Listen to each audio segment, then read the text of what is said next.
Ang sabi ng marami habang nasa iyo ang taong mahal mo, alagaan mo at huwag mong hayaang dumating ang araw na pagsisihan mo na nawala na siya sa iyo kasi nagpabaya ka.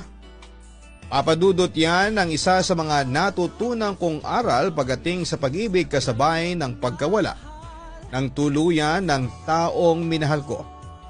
Kaya heto ko ngayon punong-puno ng pagsisisi at panghihinayang.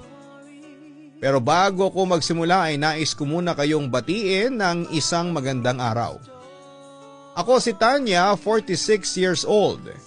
Biyuda, may isang anak at isang negosyante. Kasalukuyan ako may-ari ng isang kainan dito sa San Pedro, Laguna. At buo kong pinagmamalaki na palagi nakatutok ang aming kainan sa mga programa mo maparadyo man o online. Nakasubscribe nga po kami sa inyong YouTube channel Papa Dudut at palagi kong pinapakinggan ang mga Papa Dudut stories uploads mo. Siya nga pala ang ibabahagi kong kwento ay may 2 dekada na rin ang nakakalipas. Meron ako naging boyfriend noon na itago mo na lamang siya sa pangalang Samuel. Hindi niya totoong pangalan. Galing siya sa isang mayamang pamilya sa Visayas.